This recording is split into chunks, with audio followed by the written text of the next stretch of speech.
recap a little bit of what we talked about with Abraham on Wednesday. Okay. What were the two major themes that we brought up with that we said that we would be seeing throughout the patriarchs? We had two major themes. There we go. So I heard blessing, that was some of the promises made to Abram. Yeah, so that the first one is that God has a purpose, a plan for history. Right? And God chose the Hebrew people. Good. And the second one is that God chose the Hebrew people for that plan. All right, those were our two major themes that we were going to see kind of cropping up throughout these stories. Okay, and the other big point that we wanted to make sure that we emphasized with all of the patriarchs is that the text isn't trying to just get us from point A to point B, right? It's not just giving us this historical narrative where it's saying this happened and this happened. It's not really concerned with just moving us through historical events, right? We have here a meaning-infused history, right? We are telling a story, a historical tale about where we came from, but we're doing it in such a way as to convey meaning and to convey identity. Wait, is that a cue? Oh, so I think this was, we talked about this one day in class. This is a theta. It's like the first word you would use for God in Greek. It's just kind of nice little shorthand. Okay. So this equals God whenever I put it up here. Thank you. Yeah. I think I missed that day. That's all right. Okay, so this is a tale, or the story of the patriarchs are being told to convey meaning, to convey identity, right? We talked about the patriarchs being like seeds, right? And their identity kind of blossoming forth the identity of the Hebrew people. Or another way of putting it was that the Hebrew people are painting a self-portrait with the brushes of the patriarchs, right? And so by looking into each one of them, Abraham, Isaac, and Jacob, we can get a full picture of, or at least a fuller picture, start getting a picture, start having that picture develop of how the Israelites understood themselves, how they understood their identity, their place in history, and their relationship with God. Okay, and we started, of course, with Abram, who is to become Abraham.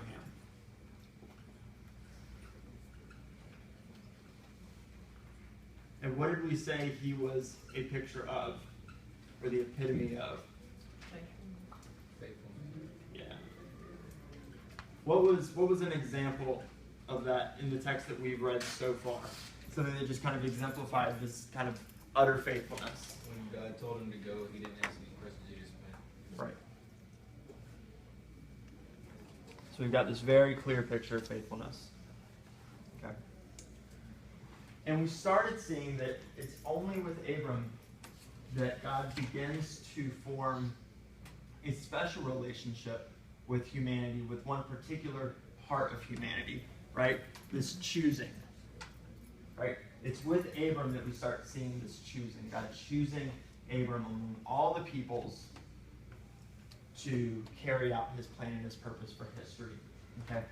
And we looked at two different places. We looked at in 13, we saw the promises, right? There's three promises of land, blessing, and progeny.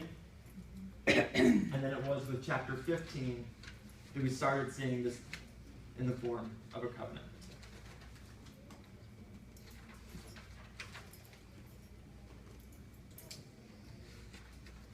Right. But even in 15, where we left off on Wednesday, it's still conceivable that, or let me put it this way, it has not been specified that Sarah is the woman who will bear this child. Right? And this is where we'll pick up today. So, because there is no specification here with this covenant that is with Sarah and through Sarah that this promise will come, Sarah and Abram, to a certain extent, get impatient. Right? It says that Sarah says, here, take my maidservant, have a child with her. Right? We can imagine Sarah and Abram are probably trying at this point and nothing's happening. So in that frustration, saying, take Hagar,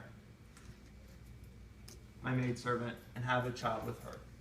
And it is through Hagar that Ishmael is born.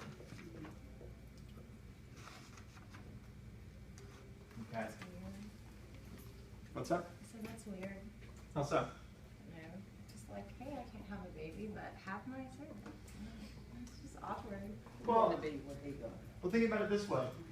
This covenant hasn't been specified, right? And Yeah. we're also having to think back to an older society, right? An older society that is defined by kinship, right? We need to have a family.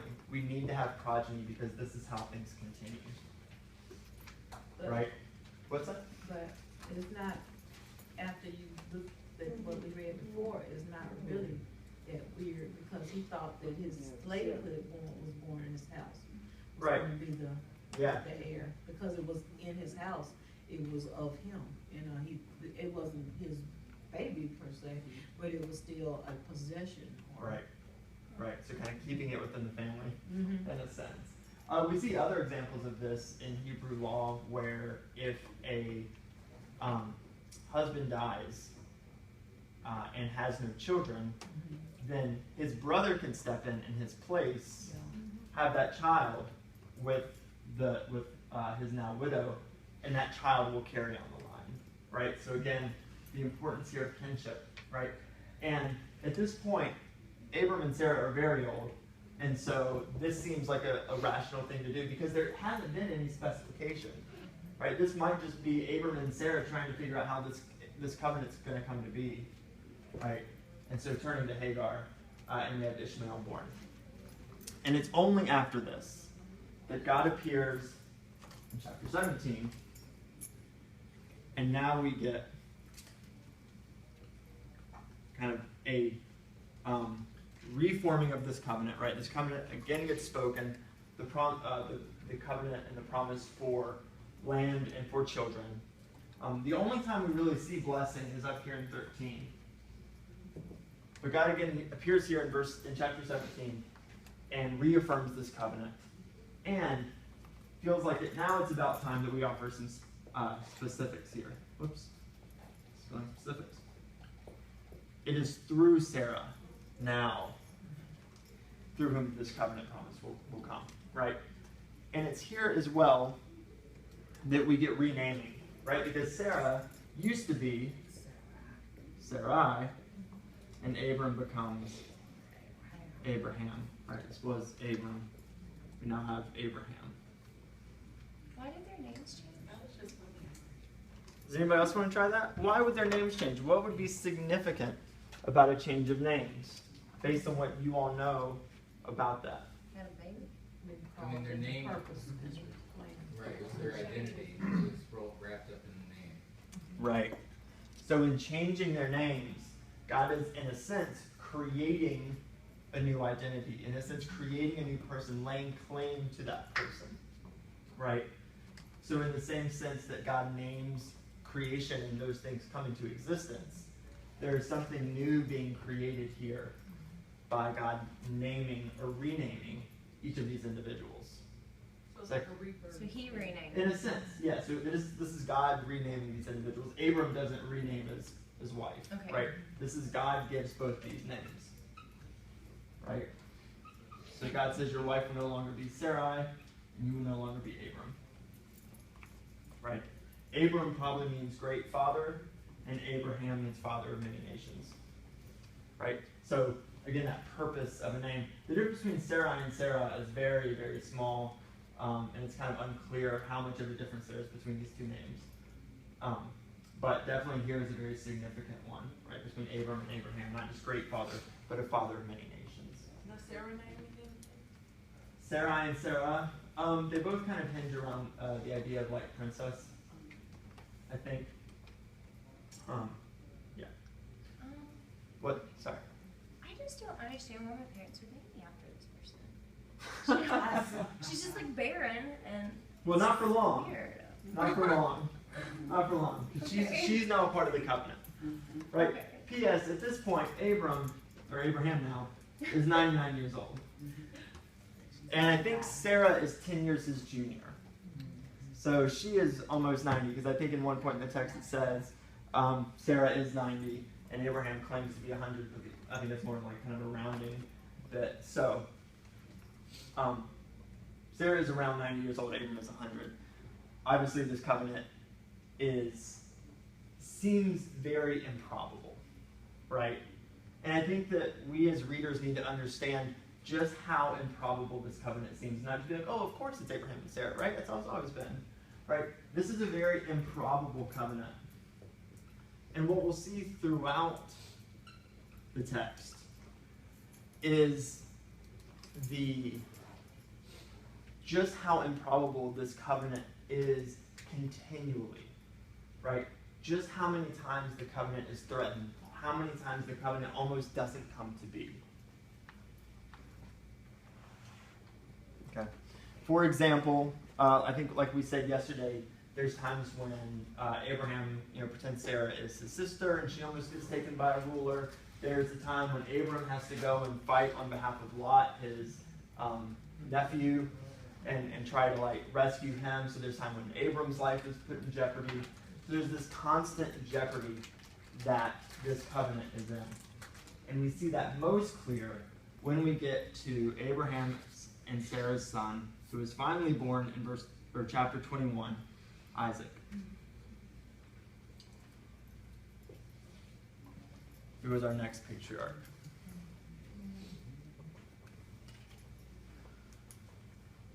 So Ishmael named her Isaac.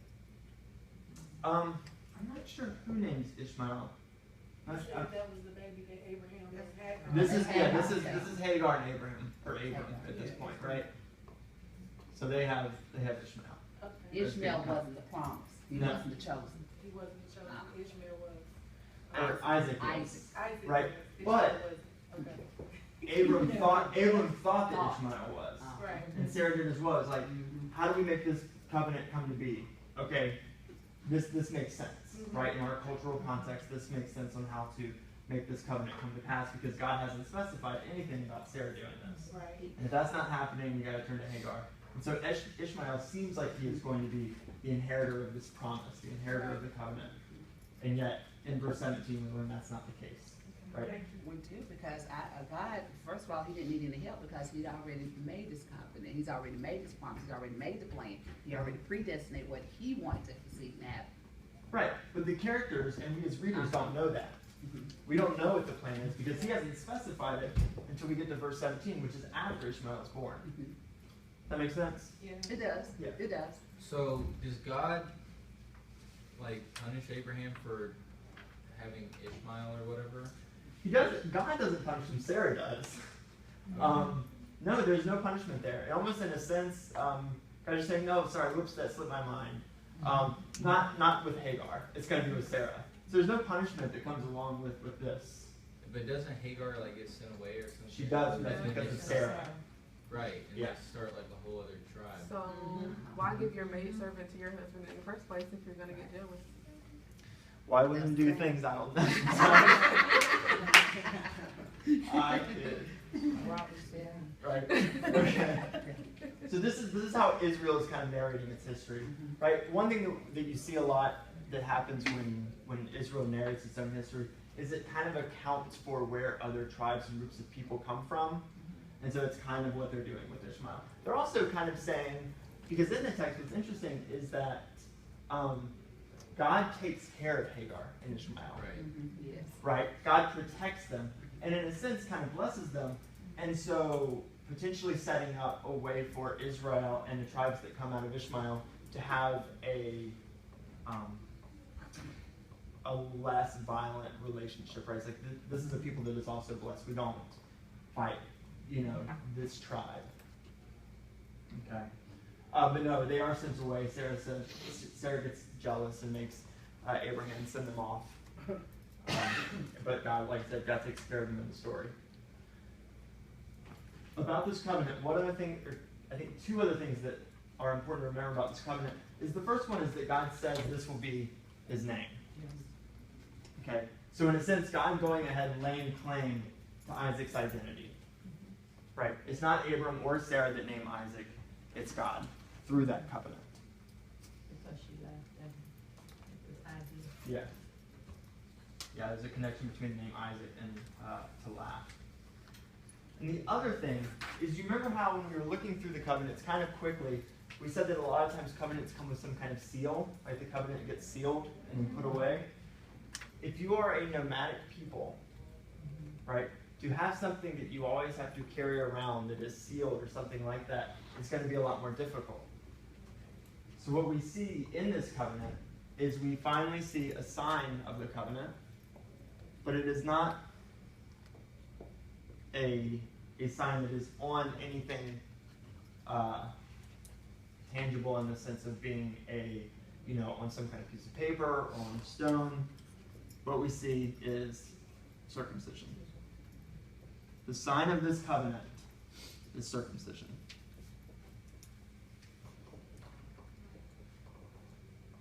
And so all the men in Abram's house, including Abraham himself at age 100, and I think Ishmael at this point is 13, have their foreskins removed, as is required of circumcision. And so they carry this sign on the sign of the covenant on their bodies, right? Their bodies bear the sign of this covenant, right? And it is a covenant of Abraham's household, right? So his household is marked by this sign. Does that make sense? So kind of being a people of the covenant now. Yes. I want to go back just a little bit. I don't Sure. mean to interrupt, take you off. No. But when he said that, excuse me, when he said that he would bless Sarah and Abraham with a baby, even though they were so old. And In then, which chapter are we looking at? This is 17. Okay. I'm looking at, I think, 17. Okay. 17 or 17. He had blessed them. He told them that he was going to bless them with the baby, Sarah and Abraham. Mhm. Abraham didn't believe it. He started laughing. They had to, I guess they were worried about Ishmael being the forefront of the children, I guess. And he said that he would bless Isaac, but he would also give Ishmael. It says, as for Ishmael, this is 20, I have heard you. I will bless him and make him fruitful and exceeding numerous. Right. He shall be the father of 12 princes, and I will make him a great nation. Right. Could you explain that a little bit to me? Well, this is in a sense the text kind of standing up for the group of people that come out of Ishmael, Oh, okay. right? And saying, that God has also blessed Ishmael, right? Unlike the Canaanites and the Amorites and the Hittites and all these other peoples that we're eventually going to fight, right? The Ishmaelites we are okay with. There's not going to be any animosity between the Israelites and the Ishmaelites. So he would have some type of promise, but Isaac would be the covenant. Right. Okay. Right. Thank you. Yeah, that's a good question. What's that? I said Isaac become Israel, don't No, we have to wait for Jacob for that. Yeah. Good. Now, let's see. Oh, we go. Okay. With Isaac, like we said, is where we really see how much this covenant gets put in danger. Right, what you have in front of you is called the Akedah. Okay? And this is the Hebrew word for binding. And if you guys just want to look together. Akedah is the Hebrew word for binding, and this word gets referred to as the binding of Isaac. Okay? So what I want you to do is I want you to read through this story on your own. We're going to take about 10 minutes to do this, but as you're reading, what I want you to do as well, on like a scrap sheet of paper, is write down questions. Right? Who's not saying something? Where are there gaps in the story? And not gaps in kind of negative ways and like, oh, they left something out, but just narrative spaces, right? As if the narrator's taking a breath, and when the narrator starts talking again, you're like, wait, but what about such and such? Right? Think about who's not talking, who is talking. Right? What's happening? Maybe there's some kind of gap between what's happening and what comes next. So take a moment, read through, and make some notes about those gaps. What gaps did you guys find in the text? spaces where you thought, huh, like why doesn't it tell me anything here? Anything? Yeah. Excuse me, I guess I was thinking more than actually trying to incorporate anything in the text. But it said, after these things, God tested Abraham. He said to him, Abraham, and he said, here I am. He said, take your son. It kind of confused on who is he, because he keeps saying who is he. But it says, take your son, your only son, Isaac, whom you love. But if you read the Bible, he don't only have just only one son. So why did he refer to Isaac just his only son? Right, Because yeah. it was by That's Sarah, true. or because he's the covenant, or because he would promise something? I mean, what was it? Good question. Come back to it. Yeah. At the end here, he says, I forget what verse it is, but he said, I will indeed bless you and I will make your offspring as, I think I messed up. Yeah, That's okay. 17. Verse Yeah, 17? Yeah. No, I messed up in my interpretation. I meant to say, who will bear the offspring, but he already had the offspring. Oh, okay. But one other question I had was, why did Abraham not try to, question God about why he would try to kill his son? I mean, if that was my son, I think I'd try to talk him out of it. Yeah. Why is Abraham so complicit or compliant? Why does he just go along with this? My question though was, why was Isaac being so passive about it? He was just like, tie me up and like stab me. I thought that was really weird. He didn't really like know the plan. He was like, "Where's the lamb to kill?" Well, I mean, how did he all of a sudden like, you know, like end up on top of the altar and he was bound and stuff? He says it. Can I add on to He's this? like deceived Hold on, hold on. No, that happened. All right. Yeah. No, but that's good. How did he, being Isaac, end up there, or end up on the altar? I don't know where. I had one more. As long as it's going down, right? I'll come back to you. I want to keep going around a few more. Along with Isaac, Uh-huh. I want to know what Isaac said when he was being bound. Yeah. He just like, okay, Daddy, Right. that's fine. Abraham was obedient And what did he God. say afterwards? Isaac was obedient. It was a chain of obedience. Good. What did Isaac standing there, before and after? My dad tried to kill me, I believe I tried to stop him. What else? Yeah. My question was kind of like why God would need a dead kid or a dead ram. Because Right. like it just doesn't Good. seem like he would have any use for that. Why does God even ask this? It's just random. It was always Just give me a dead animal. Good. Why does God require this of Abraham? Good. Or Abraham. Yeah. My other one was, like in the very beginning when God told Abraham to go, like remember he told us there was like no stipulations or whatever, Uh-huh. and now all of a sudden like God, Abraham wasn't even aware like he was trying to prove himself or something, and now all of a sudden like, since you proved yourself, I'm going to do this, that, and the third. Whereas, Okay. I guess he'd already said, I don't know, like repeating himself, I don't know. Okay. So is this a stipulation? Is this God requiring something of somebody he didn't require anything of before? Right. And then can I say Because he something? had given him the promise, he wanted to see if he would still trust him. Okay. So that would be a maybe Yeah. for that. Yeah. Jumping up back to verse 2, Uh huh. it's like, he's like, take your son, your only son, like, it's almost like a taunt kind of to see, are you really going to do this or are you not? Yeah. Yeah. Again, so that's a why. Good. Any other polls? Yeah. I don't mind crazy, but the guys, the two men he had with him, why they didn't say, man, what are you doing? Yeah. What are you Who are these two men? What are they doing? They didn't have a voice. They didn't have a voice. They in the chain. Yeah, it was Sarah said, that's what I said, that's what I said, who was the go-to? Like the end, That's what I said though. the end after he's like, your offspring shall all the nations, blah, blah, blah. And 19, he's like, so Abraham returned his young men, and they rose and went to Beersheba. It's just random. It's like Beersheba, like all of a sudden just going to this place.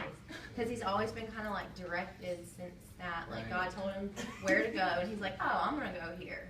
And just like randomly. He doesn't say a reason for it, or who he's taking with him, or if Sarah's even going, if her kids are going. Yeah. It's just like all of a sudden, it's just He like, just did what just God there. had to do. I think I heard somebody mention it. Where's Sarah in this story? yeah. I heard somebody. Yeah. Where did she run off to? Why did she not have a voice in this? Right. So lots of good questions, right? And this is a text that has been poured over and poured over. Just out of curiosity, and we'll kind of take just a couple of these, and I've heard some suggestions already. What were some of the ways that you filled in these gaps? You thought of like creative ways? I'm trying to look at them and figure out Okay. what I want. Some kind of creative ways you filled in the Well, gap. my creative way when he said, you know, my only son, I was thinking because of Ishmael being just promised the land Mhm. and him actually being a covenant that he would have to sacrifice him for that covenant. So my thought was the reason why he would take Isaac, him being his only son, because the purpose was originally for Sarah and Abraham to have the child, so that would be considered his only son. Okay, so possibly saying only to emphasize, Right. emphasize Isaac's place in this, Yeah. Like, right? Good. What else? Yeah, when he said like chain of obedience, that made me think like ever since God told him to like go, Abraham has been kind of like no questions asked, like just do it, and he doesn't ask any questions, he just does it. Good. So we have. I probably wouldn't. But this is. Being talking to me from the sky. Right. Do it. I would question my standing. But no, but this is a good point, and this is where, and we'll see how Jacob kind of bumps up against this idea. This is where how obedient Abraham is. You start to wonder: is this really what we want by faithfulness? Right? Is this really what we want? Is somebody who's so willing to even sacrifice their own son, something that is completely condemned in the Israelite religion? Is this what we mean by faithfulness? Right? And so the text is kind of starting to ask that question. Is this what faithfulness looks like for the Israelite religion? Yeah. It make me question, like, why he didn't take Sarah to do it instead of taking him? Like, did he feel like Sarah was gonna be like, you're not killing my son? Yeah. So does Abraham purposefully not? Does he never tell her? Do they leave early because it says that they leave early? Did he just? Yeah. Would Sarah usually have gone on these kind of things, or would that be a thing females back then probably would not? She might. Usually, sacrifices were only done by men. Right. So that's a really good point. But why wouldn't he have said anything before? But yeah, like she's not trying to stop it. We don't hear anything from her. Does she even know? Let's kind of move on from these, just because I know there's like tons of ways that we can fill in these gaps. Just kind of looking through some other questions here is why would God require child sacrifice, especially if that's something condemned in the Israelite religion? Is this the kind of God that tests people? Why test someone that has already done so much? Also, what's interesting, do we have one where to ask this? Right, why is Abraham so compliant? For example, when Ishmael, when Sarah tells Abram to send away Hagar and Ishmael, Abraham is not down with that and laments and causes a whole kind of fuss that Ishmael is being sent away. So why is he so complicit here? Because it was God's command. You know. Yeah, in a sense, so this is why we get back to faithfulness. Right. Yeah, so why is he so willing to comply? The text says that he was very distressed when he tried to send Ishmael away. A big question that has been asked of this text is this a text about child sacrifice? I'm just going to say CS, right? Is this a text about child sacrifice? Is the text trying to make a claim about whether child sacrifice is a good or bad thing? No. It all centers back to faithfulness. Yeah. Your faith and your trust in It's a God. test.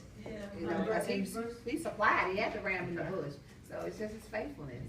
In verse number 2, it gives you a little hint about it because it says, take your son, your only son, whom you love. Yeah. You want to see just how much that love was there. You want to see if the love was just about getting the son or if the love was for God as well. So he implies this in that. And because, Abraham got to, know right away when he says, offer him there a burnt offering. Excuse me? Right. Well, so this is part of the question. Is it acceptable within the Israelite understanding of faithfulness to perform a child sacrifice? Is it?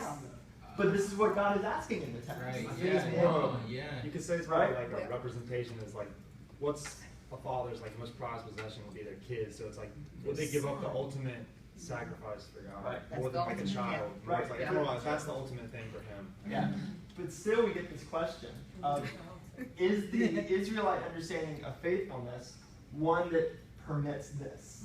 And this, I mean, it's what God asked for, you know what I mean? And that's It's why God's God's culture. culture. And so we would have to say yes, but for the Israelite religion, they're going to say no, don't ever sacrifice people.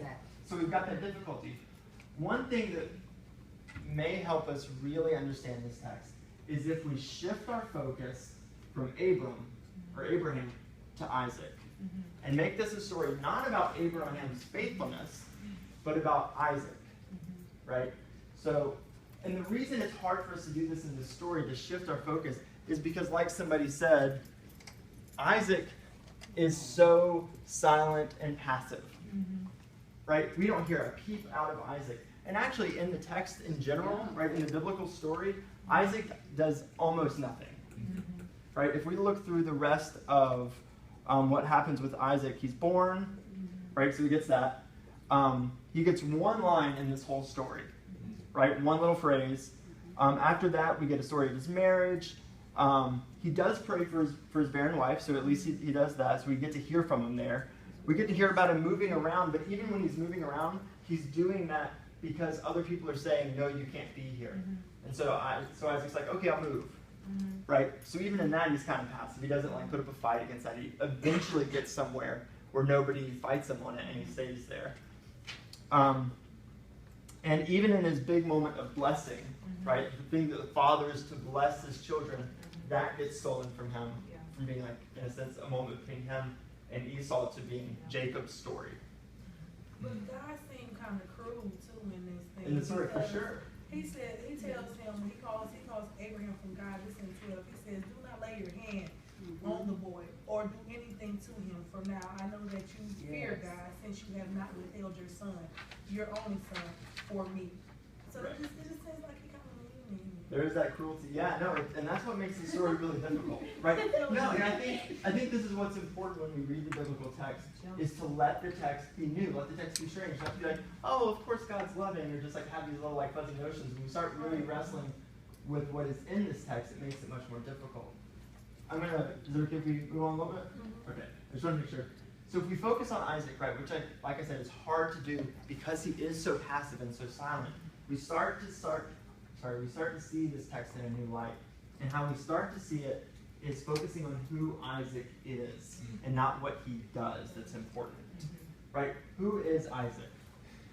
That's what, like, these stories are like the Israelites' identity and how they view themselves. And I almost feel like the lineage is like their maturity as far as like their relationship with God or whatever. Like, whereas at first they were compliant and whatever he says goes. Whereas then we get to Jacob, now they're like wrestling or with God or whatever. Okay. So maybe it's like the embodiment of their identity in Isaac being really passive. Okay. I think there's definitely something to be said in each of these characters kind of standing in for Israel's identity. I don't know if I'd see it necessarily chronologically, as first they were like Abraham, then they were like Isaac, then they were like Jacob. I think it's more that all of these are kind of coexisting at the same time. But if you were to say who Isaac is, just like in one like tiny little phrase, who is he? Son of Abraham. Son of Abram, right? Abraham. He sacrificed for his own self. He's the son of Abraham. But in even a more important way, because so is Ishmael. Ishmael is also the son of Abraham. We could maybe more importantly say that he is the son of the promise. And who is that, Ishmael? Isaac. This is Isaac. Isaac is the son of the promise, right? It is on Isaac. It is Isaac on whom everything about the promise rests. Without Isaac, there is no children, no progeny. There is no people to inhabit a land, and there is no blessing. Without Isaac, there is none of this. Right? Everything that God has promised hinges on Isaac. It can't be all the way though, because the verse I read you guys, it told Ishmael that he can be fruitful too. Yeah, so there's that, but Yeah, that's that blessing harkens back more to a little bit more to Genesis. It's saying being fruitful, I'll make you a great nation. So there's a little bit of a promise there, but like the covenant promise. Chosen one. More Right, than- that chosenness. Remember our two themes? Yeah. That God has a purpose and a plan for history, and it's the Hebrew people that are chosen to carry that out. That's how. That's resting on Isaac. Yeah. Okay, right. Yeah. So Isaac is the promise. So what we have here with the story of the binding of Isaac is the story of the promise endangered. So that would be like Satan's word. Again, that's kind of importing Christian ideas back onto Old Testament texts. Yeah, we're not dealing with Satan. Because what's interesting here too, kind of to clarify that, is whenever Israel comes under attack as a people, it is always interpreted as God sending this other army to punish them for something they've done. Right? And so in the same way, it's not Satan or any kind of evil force that is putting Isaac's life in danger, but it's God himself. Right? It is God's own action that is, in a sense, putting this promise in danger. So basically, he like redoing what he said forth. What's that? Is he like redoing what he said forth? Like he promised Isaac to be the covenant, but he wants to sacrifice Isaac too. Well, think about this from the point of view of the Israelites, okay, who understand themselves as the sons of the promise, right, the people of the promise. And yet throughout their history, time and time again, it seems like they're going to be wiped out, right? So they see at each point in their life, oh, we got invaded by these people, we're now in exile, now we're sent back, right? This idea is like, we are the promised people, but it seems like this promise is continually in danger. And so in a sense, we can see the end of that story as Israel trying to be hopeful that they're not going to be wiped out, right? Almost like Israel saying, we are the people of the promise, we are endangered, and yet we know that we have this relationship with God such that there will be some kind of way out of this. There will be some kind of provision to keep us from being wiped out. Isn't most of the time when they get in danger though, it's because they've fallen out of like touch with God or whatever? Right. Yeah, for sure. So that's not in here as much. But so that's what's interesting here with Isaac, is that whereas Abram and how Abraham represents Israel's identity is through what he does, right, through that kind of faithful action, Isaac's identity and how he represents the Israelites, the Hebrew people's identity, is through who he is, right? And so Isaac very much represents for us the promise endangered, right, as you guys wrote. This is the part of Israel's identity that they see through Isaac's story, that they narrate through Isaac's story.